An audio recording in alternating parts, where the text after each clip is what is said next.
Prensa Washington. Hoy en el programa, en Estados Unidos, un juez federal bloquea temporalmente una sección clave de la ley migratoria en Florida que castiga el transporte de inmigrantes indocumentados.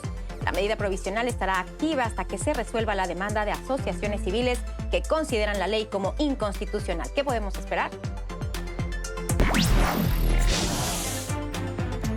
La crisis del fentanilo se agrava en Estados Unidos. Según datos del Centro para el Control y la Prevención de Enfermedades, el opioide ha impulsado un número récord de muertes por sobredosis entre niños de 12 a 17 años desde el inicio de la pandemia.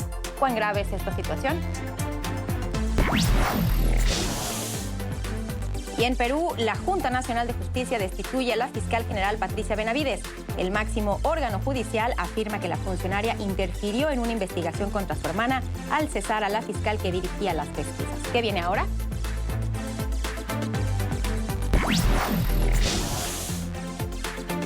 Estos y otros temas los estaremos debatiendo el día de hoy aquí en esta mesa de Club de Prensa. Gracias por acompañarnos. Yo soy Paulina Chávez y les doy la bienvenida a esta emisión en este programa que transmitimos desde Washington, D.C., desde la capital de los Estados Unidos, y analizamos los temas más relevantes de la actualidad nacional e internacional con los mejores periodistas, corresponsales y analistas desde Washington y el resto del mundo. El día de hoy me acompañan aquí en el estudio y saludo con muchísimo gusto a Rafael Bernal, periodista del portal informativo de Gil, y Antonio de la Cruz, analista político e investigador no residente del Centro de Estudios Estratégicos e Internacionales. Antes de comenzar, lo invito, por supuesto, como todos los días, a que nos haga llegar todos sus comentarios, todos sus puntos de vista, que forme parte de esta mesa de trabajo. Siéntese con nosotros y háganos llegar todas sus opiniones a través de nuestras redes sociales. Escríbanos en nuestra cuenta en X. Nos encuentra como @ClubPrensaNTN24. Los estaremos leyendo, como siempre, con mucha atención. Comenzamos, pues. Gracias a ambos por estar aquí con nosotros en el estudio. Vamos a hablar de migración, un tema que se mantiene de manera permanente en la agenda política aquí en Estados Unidos, en el resto del continente y pues prácticamente en el resto del mundo. Ahora ha regresado a los titulares de la prensa aquí en Estados Unidos porque una corte federal ha pues anulado, Rafa, una provisión importante de una ley, la ley SB 1718 en Florida, que castigaba el traslado o sancionaba el traslado de migrantes indocumentados, incluso para tareas pues tan sencillas como llevar a alguien a una cita médica, para llevarlo de vacaciones. Era una provisión que había generado, por supuesto, críticas fuertes, reacciones muy fuertes por parte de asociaciones civiles, y ahora una corte federal pues pone en pausa esta aplicación. ¿Qué significa esto? Hay dos temas aquí y obviamente están relacionados. El primero, lo que decías, era una ley diseñada para imponer, si le preguntas a los inmigrantes, para imponer crueldad. Si le preguntas al gobernador DeSantis, por ejemplo, para imponer presión, para hacer que la migración indocumentada afecte directamente la vida de todos los floridianos. ¿Por qué se quiere hacer eso? Pues ya será cosa de cada quien. Pero el otro lado es más interesante, porque este es un movimiento nacional y lleva desde los 90s grupos específicos anti-migración, algunos sí anti-inmigrantes, otros simplemente anti-migración por razones económicas, por un análisis económico muy sui generis. Están buscando diseñar varias leyes diferentes, tratando de buscar que una de estas demandas llegue a la Suprema Corte y que en algún momento se logre separar lo que es la cláusula de supremacía, que hasta ahorita la Corte ha dicho que solo el Estado federal tiene jurisdicción sobre los temas migratorios. Los grupos antimigración quieren separar eso y dejar que los estados impongan penas sobre la migración ilegal o sobre los indocumentados. Muy parecido a lo que sucedió con el tema del aborto, que se estuvo intentando y picando piedra por aquí, por allá, por allá, por allá. Finalmente se logró revertir ese Roe versus Wade y se logró revertir digamos, la legalidad nacional del aborto. Ellos están buscando que este tipo de medidas encuentren finalmente su cauce constitucional. Es interesante esto que mencionas porque vemos, por supuesto, bueno, como mencionaba, es un tema que se mantiene de manera permanente en la agenda nacional, pero vemos un impulso reciente en diversos estados, algunos de ellos fronterizos con México, pero algunos de ellos incluso lejanos a la frontera, estados como Tennessee, como Iowa, como Idaho, Luisiana, por supuesto, estados con una gran mayoría republicana que están precisamente empujando para tener estas medidas endurecidas en contra de la migración ilegal. La migración ilegal definitivamente es un tema de campaña electoral. Estamos en un año electoral y por lo tanto es un tema donde va a surgir toda esta discusión en torno a cómo resolver la crisis de la migración, en términos tanto por republicanos como por demócratas. En ese sentido, DeSantis lo que hace es básicamente como fortalecer, reforzar esas leyes en su estado. Unos dicen que está pensando en el 2028, ¿verdad?, en la elección, para poder estar en una posición en términos de esas conservadoras que hoy el Partido Republicano mantiene sobre la migración. Y lo que hizo el juez básicamente es parar el artículo 10, ¿verdad?, en la que castigan o sancionan a los que transportan inmigrantes solamente. ¿Por qué? Porque ha generado mucho temor en llevar personas en tu vehículo a otros lugares, porque si te detenía la policía y conseguía que esa persona era indocumentado, tú ibas a ser juzgado y hay penalidades, no solo en ese caso, podían ser de varios años de prisión. Entonces, aquí lo que ha hecho básicamente el juez es decir, en esto, que es el punto que están concentrados, no está aplicándose en este momento, que iba a entrar en vigencia en julio, esa ley, la 1718. Entonces yo creo que aquí hay una señal que manda el juez en términos a DeSantis en buscar penalizar a este tipo de personas o familiares que estaban muy preocupados para movilizar sus propios gente. Esto es, por supuesto, parte de lo que vemos en función de cómo se maneja el tema migratorio en los estados, pero también han habido pues novedades aquí desde la parte federal. Hace unos meses, seguramente usted lo recuerda, estuvo presente el debate de la introducción de un paquete de reformas migratorias que estaban diseñadas principalmente para endurecer la seguridad fronteriza, Rafa, y también limitar la obtención o la forma en la que la gente podía obtener asilo, que ha sido, por supuesto, uno de los temas que ha estado en el centro de este debate. Hace unos meses se hizo alguna negociación entre republicanos y demócratas para incluir estas provisiones como parte de un impulso o de una moneda de cambio que se trataba de obtener para aprobar el apoyo a Ucrania y a Israel. Finalmente, la parte migratoria no pasó, pero ahora el líder de los demócratas en el Senado, Chuck Schumer, estaría pensando en reintroducirla, estaría pensando en presentarla nuevamente. ¿Qué es lo que está pasando en el Congreso? Quiere volver a presentar esta propuesta de ley zombie. Ya se murió una vez, ya viene otra vez. Pero la única razón que lo está haciendo es porque esa doble votación va a permitir que senadores demócratas como Jon Tester en Montana o Jackie Rosen en Nevada, que tienen una elección difícil delante de ellos, tienen muchos votantes que quieren ver medidas más fuertes de seguridad fronteriza, esos senadores van a votar que sí quieren este paquete de leyes, que de migratorio tienen muy poco. Sí tienen un detallito ahí para los inmigrantes afganos, pero específicamente para los afganos, y todo lo demás es seguridad fronteriza y básicamente destruye el concepto de asilo como lo conocemos ahora, probablemente violando varias convenciones internacionales, pero ese es otro tema. Pero la política es esa. Cuando Rosen y Tester y Bob Casey en Pensilvania voten a favor y todos los republicanos voten en contra, todos los anuncios de Rosen y Tester y Casey van a decir: yo sí voté por la seguridad fronteriza, mi contrincante está en el partido que votó en contra. Y la primera vez 4 republicanos votaron a favor, porque hay que recordar que este paquete de leyes tiene muy poco de lo que normalmente piden los demócratas. Tiene puras concesiones de los demócratas, que los moderados demócratas realmente enseñaron sus cartas y demostraron que solo les interesa este tema como un tema político que quieren quitar de la mesa, que les preocupa, que les incomoda, y tienen muy poco interés segundo lugar, en el mejor de los casos, en realmente diseñar un paquete de leyes que mejore el sistema migratorio y más aún un paquete de leyes que proteja a los indocumentados, que les dé un paso de la ciudadanía. Ese no es el interés principal. Entonces está realmente por ese lado creando una división entre los demócratas.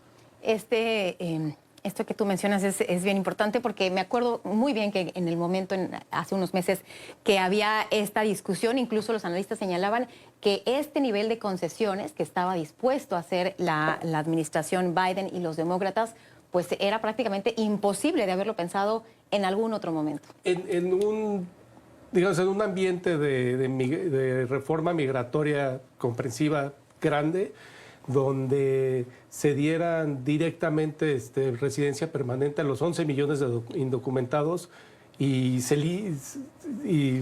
realmente se mejorara muchísimo el sistema migratorio para que fuera un sistema lógico con permisos de más migrantes, me costaría trabajo pensar que los demócratas hubieran aceptado estas restricciones al asilo.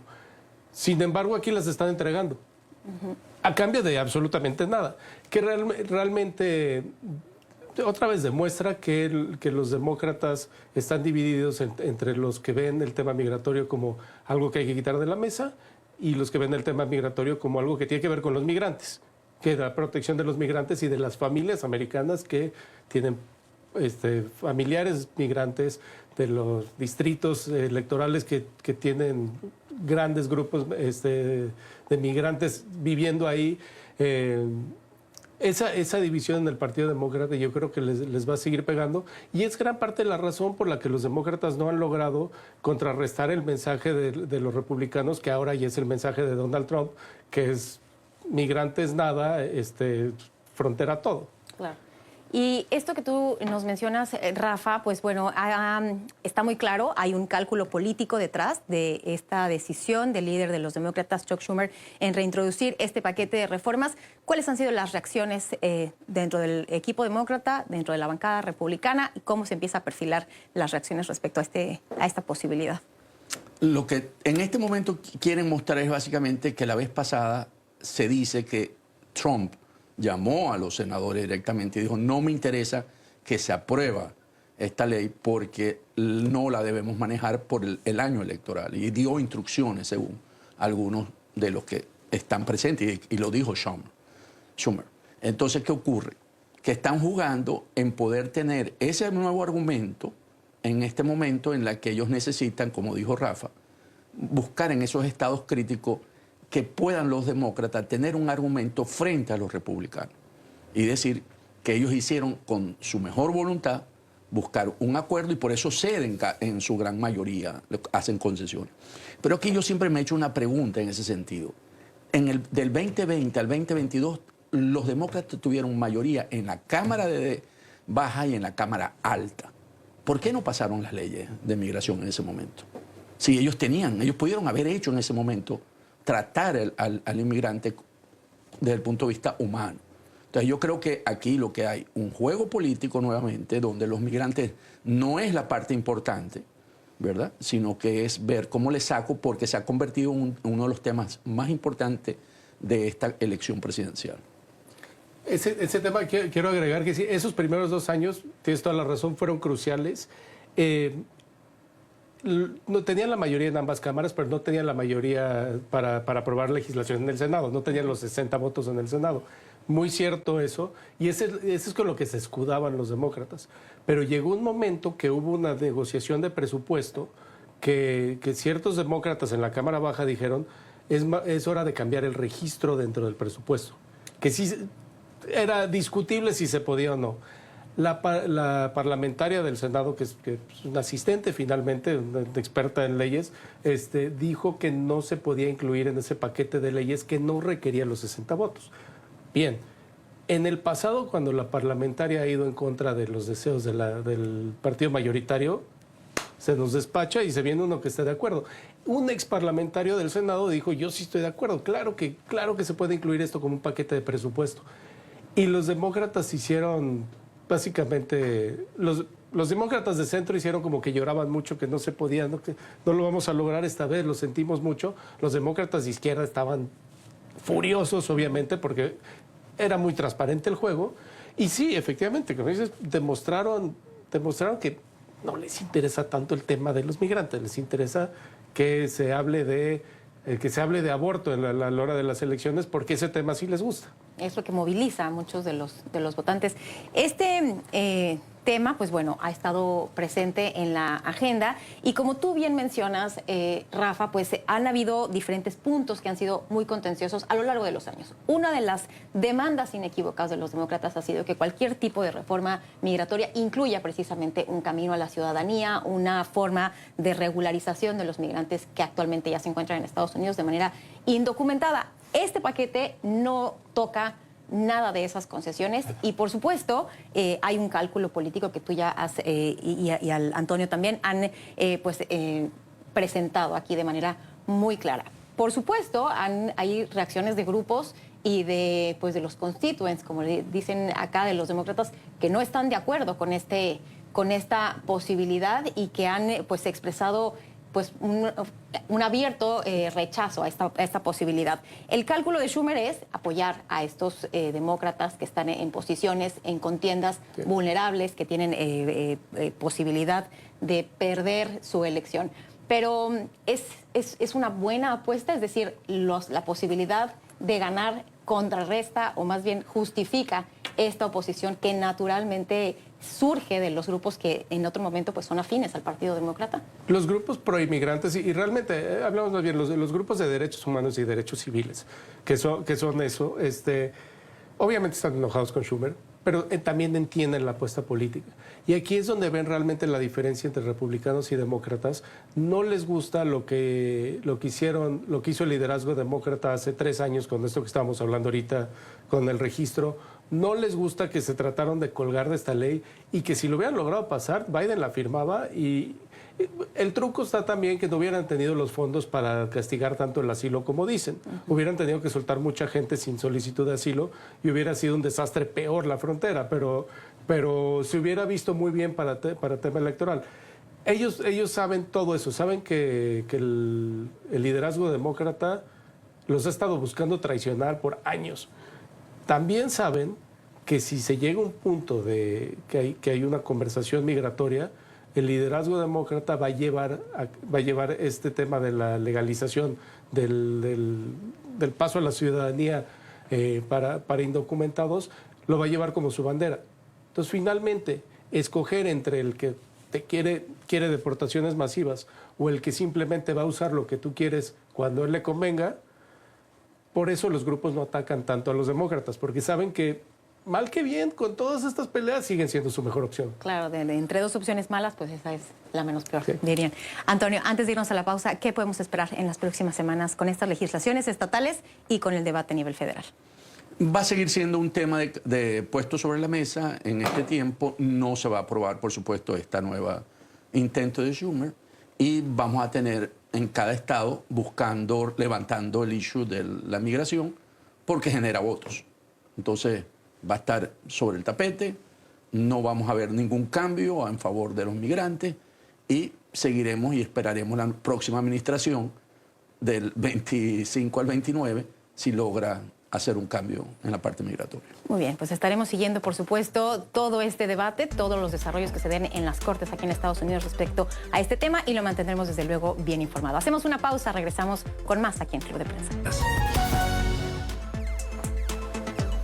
Qué bueno que continúa con nosotros. Estamos de vuelta con más debate y más análisis. Hoy aquí en Club de Prensa con Rafael Bernal y con Antonio de la Cruz. Hablamos ahora de cifras que se han dado a conocer en las últimas horas respecto al consumo de drogas aquí en la Unión Americana. Por una parte, la situación del fentanilo, usted lo sabe, lo hemos analizado en otras oportunidades. En los últimos años pues ha habido un deterioro importante, un incremento considerable en el consumo. Pero ahora, Antonio, cifras del Centro para la Prevención de Enfermedades y una investigación realizada por el Washington Post, pues dan cuenta de esta realidad que es todavía más complicada de lo que se había previsto en el mercado ilícito. Hay un incremento importante en el consumo de fentanilo por parte de adolescentes y se ha duplicado prácticamente la muerte por sobredosis en este grupo de la población. ¿A qué se debe esto?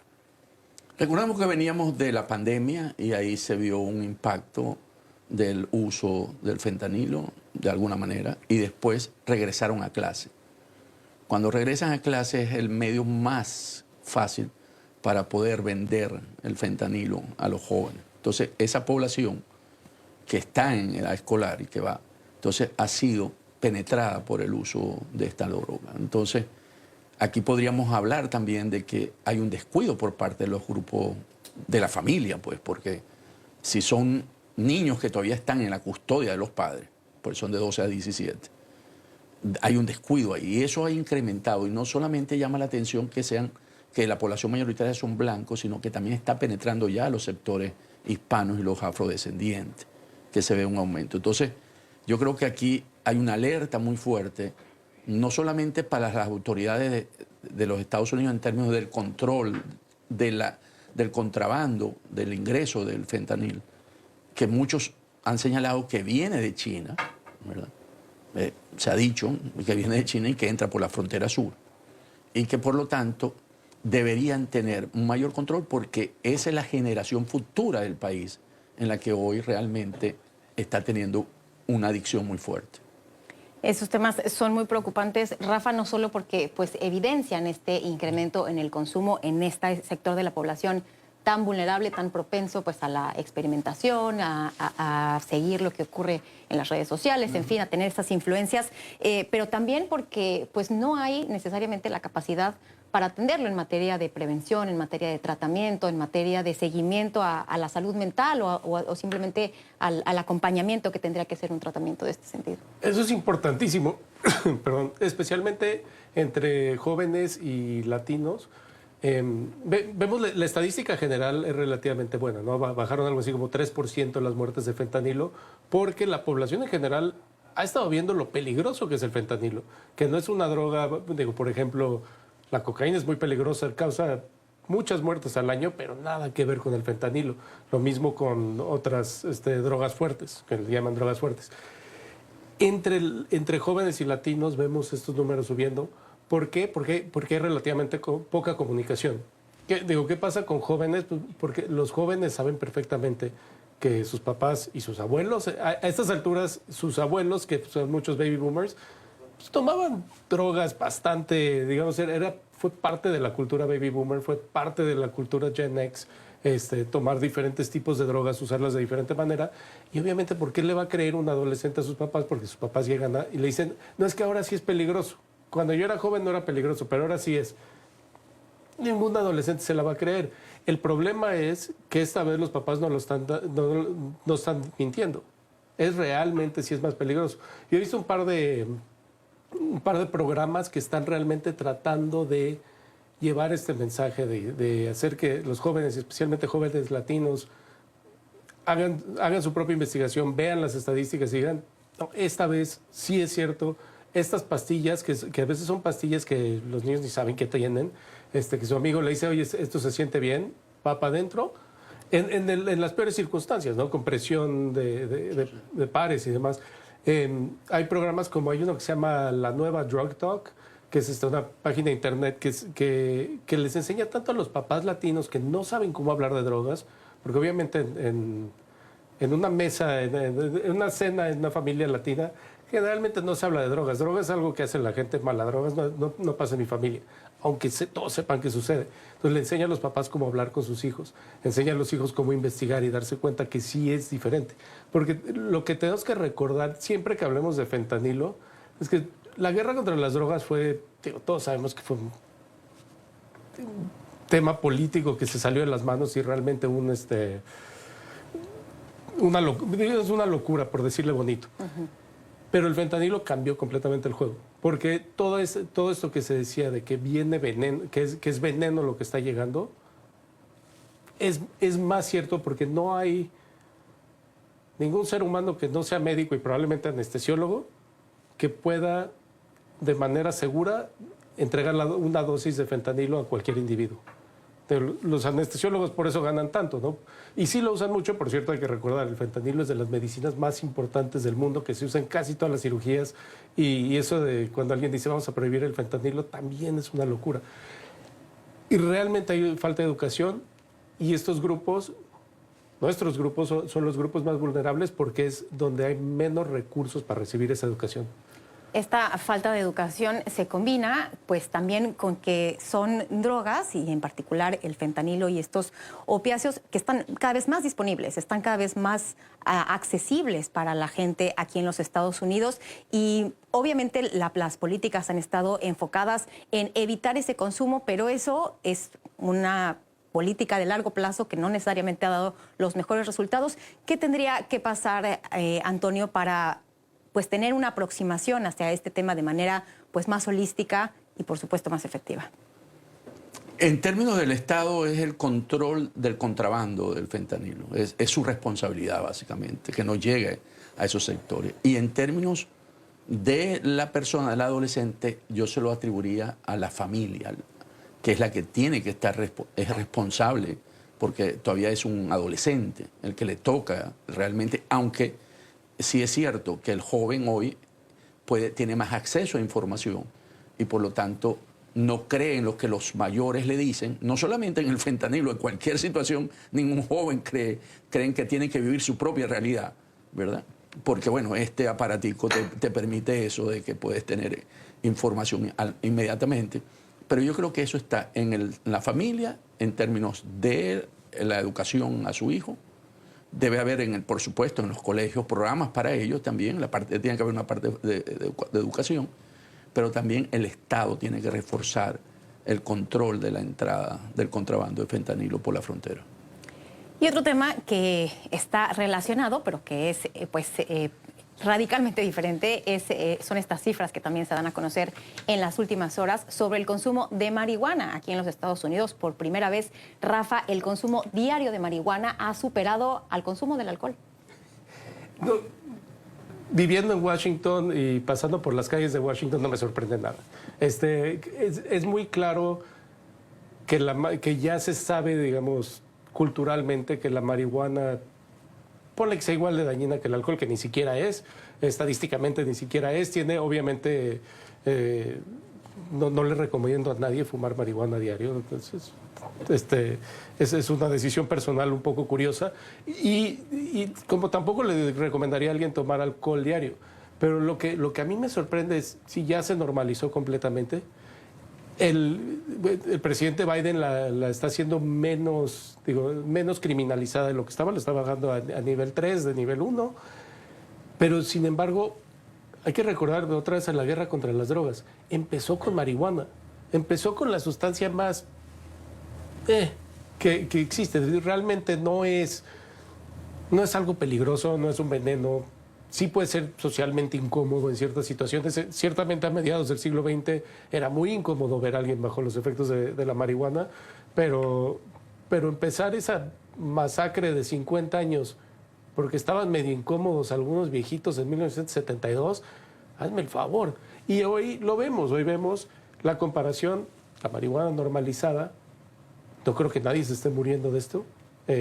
Tal vez sí por conducir bajo los efectos, que eso puede ser muy grave,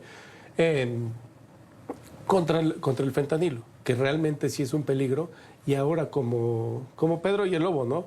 Llevamos 50 años diciendo que ahí viene el lobo, ahí viene el lobo, y cuando llegó el lobo, lo que tú dices, Antonio, el Estado ya no tiene ninguna capacidad para detener estos flujos transfronterizos porque están tan bien diseñados y tan capacitados entre los cárteles, los grupos delictivos aquí, los grupos delictivos en China. Estas líneas de suministro de droga ilícita llevan 50 años perfeccionándose para darle la vuelta al Estado, y por hacer esta guerra en contra de las drogas hace 50 años, hoy que sí hay un peligro, ya es imposible pararlos porque ya saben darle la vuelta al Estado, a los 3 estados en este caso.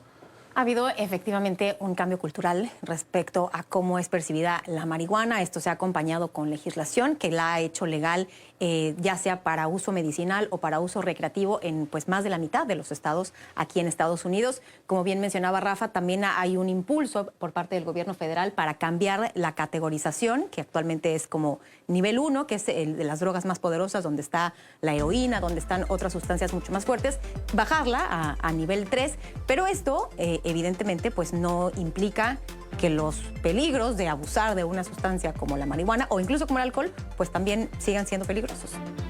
Sí, es la normalización de la marihuana, como lo señala Rafa, ¿no? De tenerla como, algunos dicen, como fue el cigarrillo al principio del siglo pasado, ¿no? De que era algo que era condenado y después se normalizó en ese sentido. Entonces, buscar que la marihuana sea hoy normalizada en términos para la población, podemos ver que hay una población adulta que la usa para recreación, ¿verdad? En los jóvenes no se ve tanto esa penetración, se ve más el fentanilo, ¿no? Lo que acabamos de ver. Entonces, ¿qué ocurre? Que esa sustancia, la marihuana, se puede ver como recreacional si lo usas individualmente, pero ya en condición adulta, para que no te permita conscientemente, porque lo que se sostiene es que te lleva a consumir otras drogas después que pruebas para buscar otras emociones, otras sensaciones. Entonces, el que hoy haya superado al alcohol significa que hay mucha mayor población adulta que prefiere fumar una marihuana que tomarse un trago. Los dos, por supuesto, son dañinos en términos de salud, aunque uno no lo vea inmediatamente en términos que no te lleva a la muerte. Y en ese sentido yo creo que la sociedad estadounidense está normalizando algo que después puede ser que tenga consecuencias, porque la marihuana lo que te hace básicamente te pone en un estado como muy relajado, ¿no? Por eso que Rafael dice, no la usen para manejar porque vas con menos reflejos, claro, en términos de controlar. Y no sé si esta sociedad está preparada para seguir bajando su nivel de ansiedad. Muy bien. Bueno, ahí está el análisis. Hacemos una pausa, pero regresamos con más aquí en Club de Prensa. Continuamos con Club de Prensa Washington por NTN 24, el canal de las Américas. Estamos de vuelta aquí en Club de Prensa, hoy con Rafael Bernal y con Antonio de la Cruz. Hablamos ahora del anuncio que hizo el primer ministro de la Gran Bretaña, Rishi Sunak, el día de ayer, por el que anunciaba el adelanto de las elecciones generales y se estarían celebrando el próximo 4 de julio. Es un anuncio que, por supuesto, ha generado gran sorpresa. Se trata de adelantarlas prácticamente medio año de cuando se tenía previsto que ocurrieran, y también se da en un momento en el que los conservadores tienen poco apoyo. Reflejan en las encuestas, según lo que reflejan las encuestas, van 20 puntos atrás de la oposición. ¿Por qué se dio este anuncio y a qué le está apostando el primer ministro? Es curioso, yo creo que le está apostando a quitarse la curita. Ya saben lo que viene, saben que la política en el Reino Unido tiende a ser muy cíclica y después de un momento de mucho poder los partidos tienden a caer de gracia de manera bastante agresiva. Se hablaba que se iba a esperar hasta el otoño. Una de las razones que oí de algunos colegas británicos es que quería esperar a que el clima estuviera medio feo para que saliera menos gente a votar. Pero si ya está dependiendo tu elección del clima, ya mejor, dale. Y creo que la estrategia de Sunak, a menos de que traiga un as bajo la manga, que nadie ha logrado imaginarse siquiera, realmente sí es esa. Si vamos a tener una elección donde va a perder el Partido Conservador y vamos a tener que entrar en un periodo de reconstrucción del Partido Conservador, va ahorita. Obviamente va a tratar de pelear, va a tratar de enfocar la elección al tema migratorio, donde él es muy agresivo y los laboristas están atrapados un poquito en el dilema que tienen los demócratas aquí, que no quieren decir estoy a favor de los migrantes y mi prioridad son los derechos humanos, pero no pueden no decir eso porque su flanco izquierdo obviamente se les cae. Entonces quiere llevar la elección en ese sentido, pero finalmente creo que los votantes británicos ven el absoluto fracaso de que ha sido el proyecto, digamos el proyecto desde Brexit. Desde que David Cameron llamó una elección que él pensaba que se iba a quitar de encima el tema de Brexit y nos llevó a 5 diferentes primeros ministros, que fueron 5 en 4 años. Esa inestabilidad le ha restado popularidad al Partido Conservador, el golpeteo económico, no han logrado los éxitos económicos que decía que iba a tener, y finalmente pues hay cierto elemento de que son un poco una burla de muchos votantes británicos. Entonces, pues va la elección y creo que los laboristas están muy contentos. Iban a estar muy contentos en otoño, están muy contentos en verano, francamente. Esta es una de las lecturas que predominaba pues, entre los analistas luego de que se conociera este anuncio. Antonio, al parecer, a la pregunta de por qué lo había anunciado en este momento las elecciones el primer ministro Sunak, era porque no había un buen momento para hacerlo. ¿Tú coincides con esa perspectiva? Él tiene ahorita un momento que sí logró bajar la inflación. ¿Okay? Ahorita la inflación en el Reino Unido está en 2,5%. ¿Okay? Él ha logrado, pero no ha logrado reactivar ellos vienen de una recesión.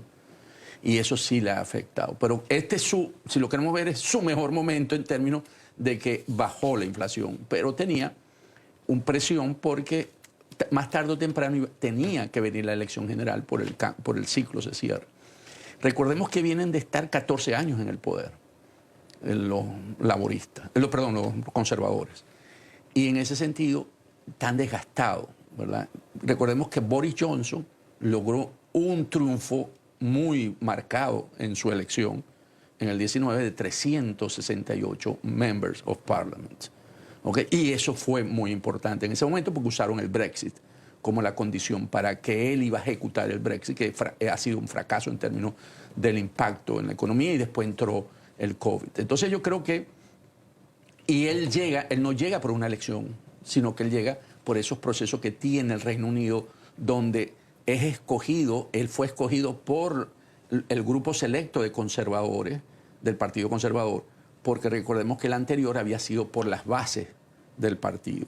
Entonces no tiene ese respaldo. Entonces yo creo que él lo que busca aquí es cerrar un ciclo, cree que este es el mejor momento, acaban de perder las elecciones locales en la gran mayoría, y por eso hoy se habla de 21 o 23 puntos de diferencia entre lo que podría obtener en la elección del 4 de julio entre el Partido Conservador y el Partido Laborista. Entonces yo creo que es una muerte anunciada, pero buscando no desmembrar tanto a su partido.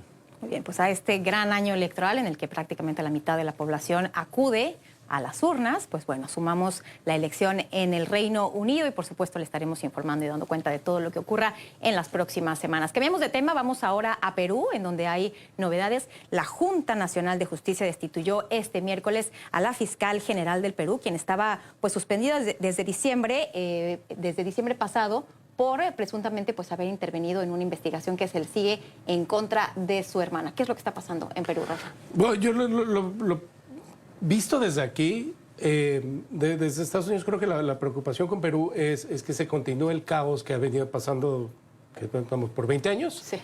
Al menos la última década. Perdón, los peruanos pasaron por este periodo de que también tuvieron presidentes en breve tiempo. Casi uno por año prácticamente, ¿no? Sí, creo que si les iba bien duraban un año. Lo que sorprende en Washington, tanto en el Congreso como creo en la administración, es cuánto ha durado Dina Boluarte. Y este es otro golpe que recae. Aquí creo que no se entienden las sutilezas de la política de otros países. Es difícil saberse las sutilezas de todos los países. No se entiende bien a bien qué significa que caiga un funcionario, otro funcionario, que venga el escándalo de los Rolex o el nuevo escándalo de esto o del otro. Nada más se ve como que se agita un poco más y se agita un poco más y se agita un poco más y le resta credibilidad, si alguna le queda, a la relación bilateral y hace más difícil que Estados Unidos que la administración Biden pueda fortalecer de cualquier manera su relación con Perú. Ningún funcionario gringo se quiere ver en pantalla con la señora del Rolex, por decirlo así. Entonces, realmente, desde aquí, ¿qué significa? Sí, significa que Estados Unidos va a voltear la cara hasta ver un Perú más estable. Bien, pues ahí está este tema. Continúa la turbulencia política en Perú, en el que, como bien mencionaba Rafa, pues la presidenta sigue en esta investigación por el caso del Rolex Gate, un presunto enriquecimiento ilícito y con niveles históricos de baja popularidad. Cambiamos de tema. Antonio, estamos siguiendo, por supuesto, muy de cerca lo que ocurre en Venezuela. Está ya en pleno las campañas electorales. ¿Qué novedades tenemos en ese sentido? En ese sentido, lo que se ve en este momento es un liderazgo muy fuerte por parte de María Corina Machado, que acaba de estar en el estado Pure, que es la frontera con Colombia, y volvió a tener un impacto en la población. O sea, definitivamente, y esos son estados que eran dominados, que votaban por el proyecto chavista. Entonces, hay un renacer de buscar un cambio. La población venezolana quiere un cambio de gobierno, está cansada ya del régimen de Maduro.